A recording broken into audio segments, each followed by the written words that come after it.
Hello everyone, I hope you're all well. Today I just wanted to have a bit of a midweek check-in after work.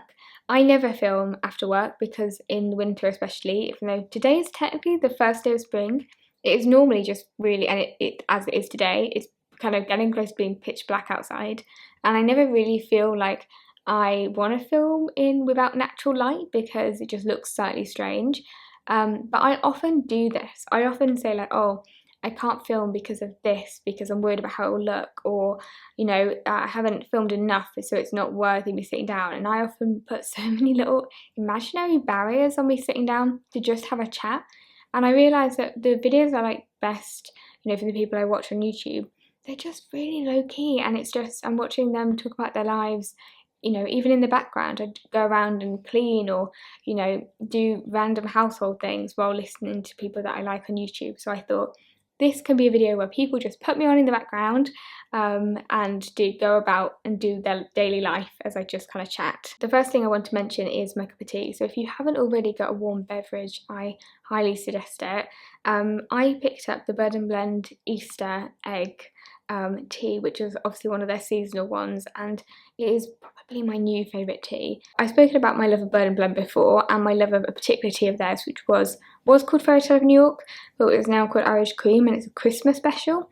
But this for me is like the black tea version of that, because that one's rooibos, and it is just the nicest tea I've had in a really long time. I just realised I got the name wrong. It's called Cream Egg, and it's Sri Lankan black tea, cocoa nibs, cocoa, shells, jasmine blossom and sunflower petals, and it is just to die for. And I only got a really small one when I went to the Shopping Borough Market on the weekend, so I'm gonna have to get a really big bag of them, because I think this is, along with the like chocolate digestive tea that I love, in fact Bird and Blend tea I just really, there's so many that I really enjoy, but this, I need this to be a normal, like an everyday tea for me. It's just so delicious. Now you have, or at least I'm hoping you have, a warm cup of tea in front of you. I have a favour to ask you. If you're a regular to my channel, you'll notice something slightly different, which is that all of the decoration that is on my bookshelf behind me has gone, because we're packing up obviously to move, and pretty much everything is really packed now, because as I said, we were packing really early,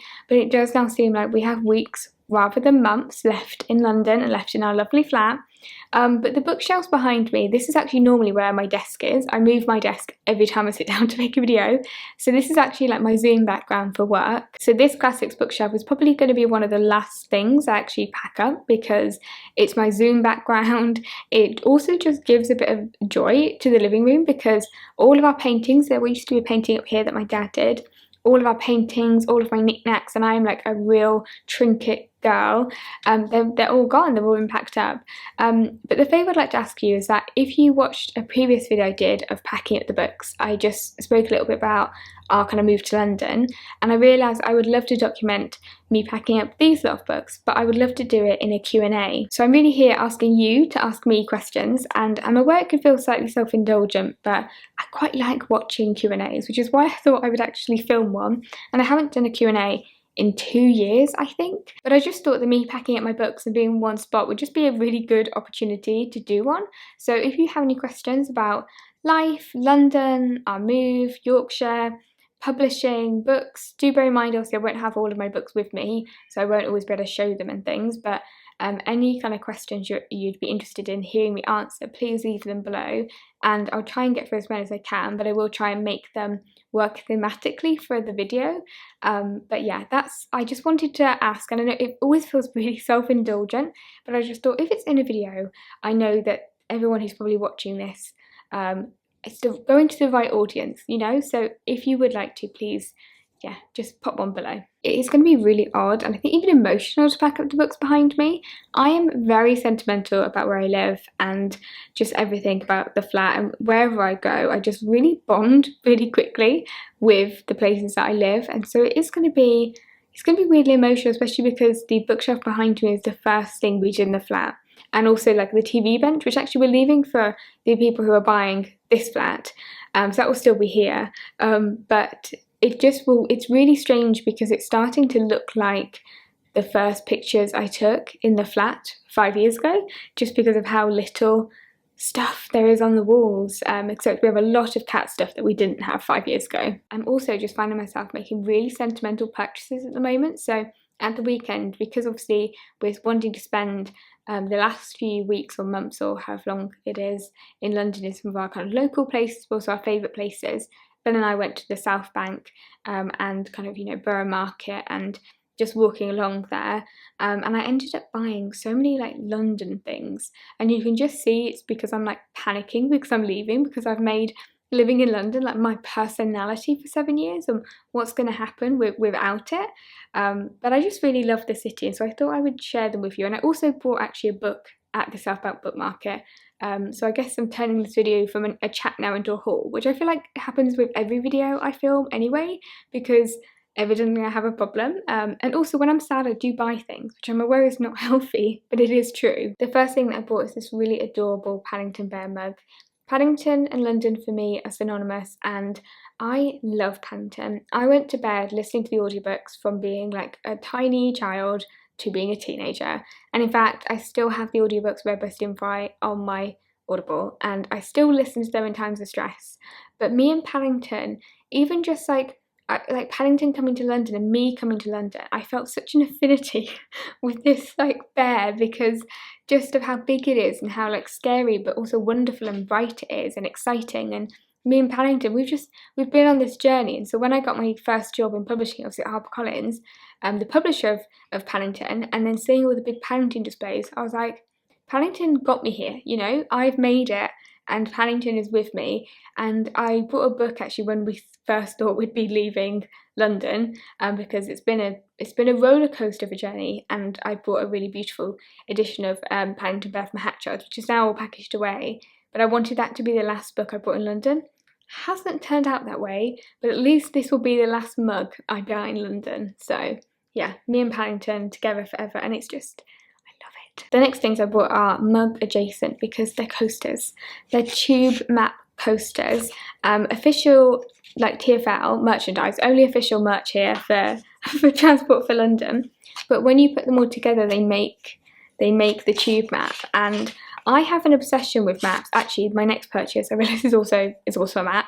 There is a theme. I'm just a massive map geek, so these are absolutely perfect for me.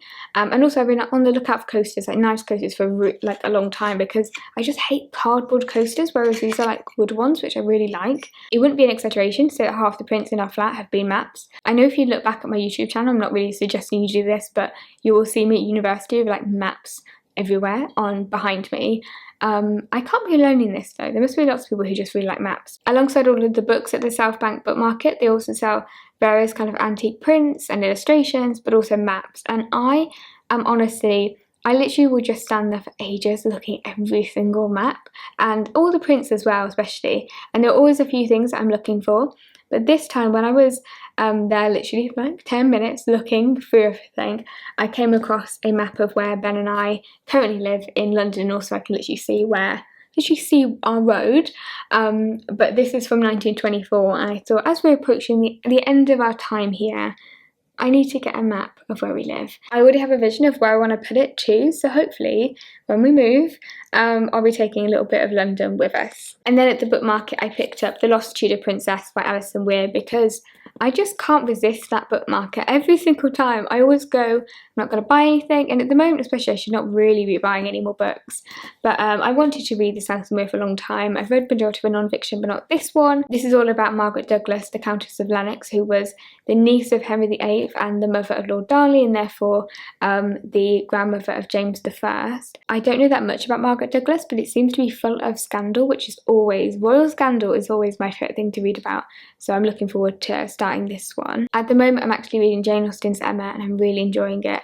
I spoke about how it was one of the books that I wanted to read in 2024, and I felt a little bit trepidatious around it because I haven't read it for a long time, and it used to be my favourite Jane Austen novel. And then last year I reread Pride and Prejudice and was like, Pride and Prejudice is definitely my favourite. And now I'm reading Emma, and I'm like, they're going to have to kind of enter into fisticuffs together because I'm really loving it. And in fact, I'm not actually reading this edition. This is a really beautiful MacMillan edition that they did with Jane Austen's house in Chawton, and includes the original wallpaper in Jane Austen's house as the cover design, which I just think is beautiful. The edition of Emma I'm actually reading is my trusted Norton critical edition. I will forever be a Norton critical edition kind of girl because of the essays at the back and all of the context to the book that they have at the back, because I still pretend I'm a student, and in fact I am annotating it, and I'm analysing it and taking notes as I go, because that's the way I like to read classic literature. I'm just such a nerd. It's just when I get into bed, put the light on, and then, you know, it's really late at night, I've had a long day at work, and then Ben just like looks over in bed as I'm sitting there like scrawling notes and then reading kind of essays on JSTOR, and then having to remind myself that I'm not a student anymore. I just really enjoy it because I get all of the good stuff kind of cosplaying as a student, because I get, you know, the annotations, the essays, but I don't get the impending doom I felt for a deadline. I was incapable of submitting any essay not at like 11:59 and the deadline being 12, like midnight.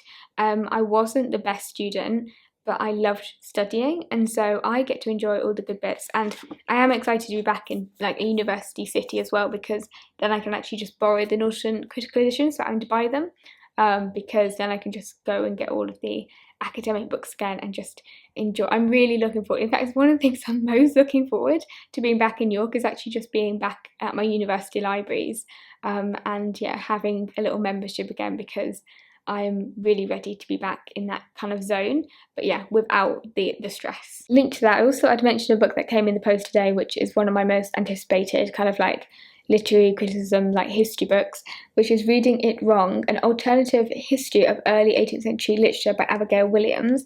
And if any of you have watched my book shopping in Bloomsbury video that I did recently, I bought her Social Life of Books, which I really loved.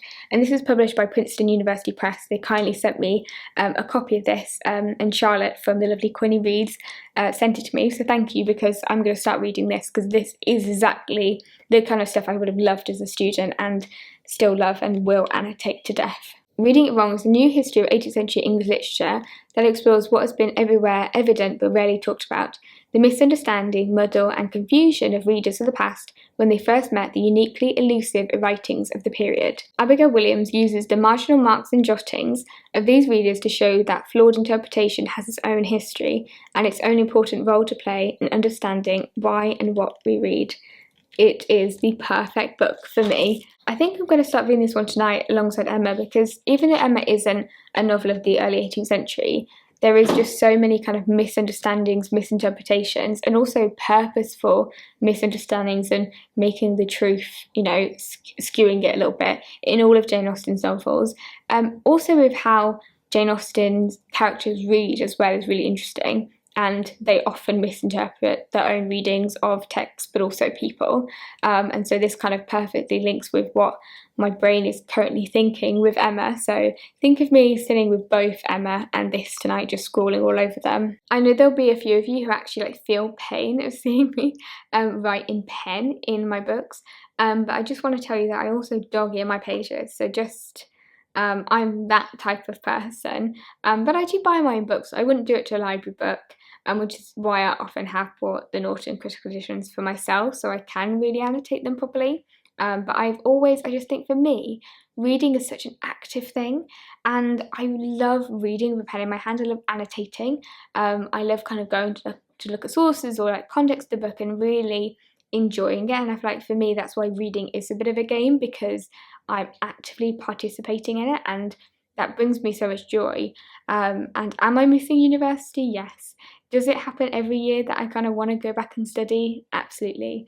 At the moment, all my money is going into moving, and when I mean all my money, I mean every penny I have is getting me out of this flat and out of London. But in the future, it is something I really would love to do. One day I would love to go back to university setting, but I just have to remind myself that I get all of the fun bits this way, and just kind of focus on that. I think that was all I actually had to talk to you about, so I hope you've enjoyed this chat, and it is definitely pitch black outside.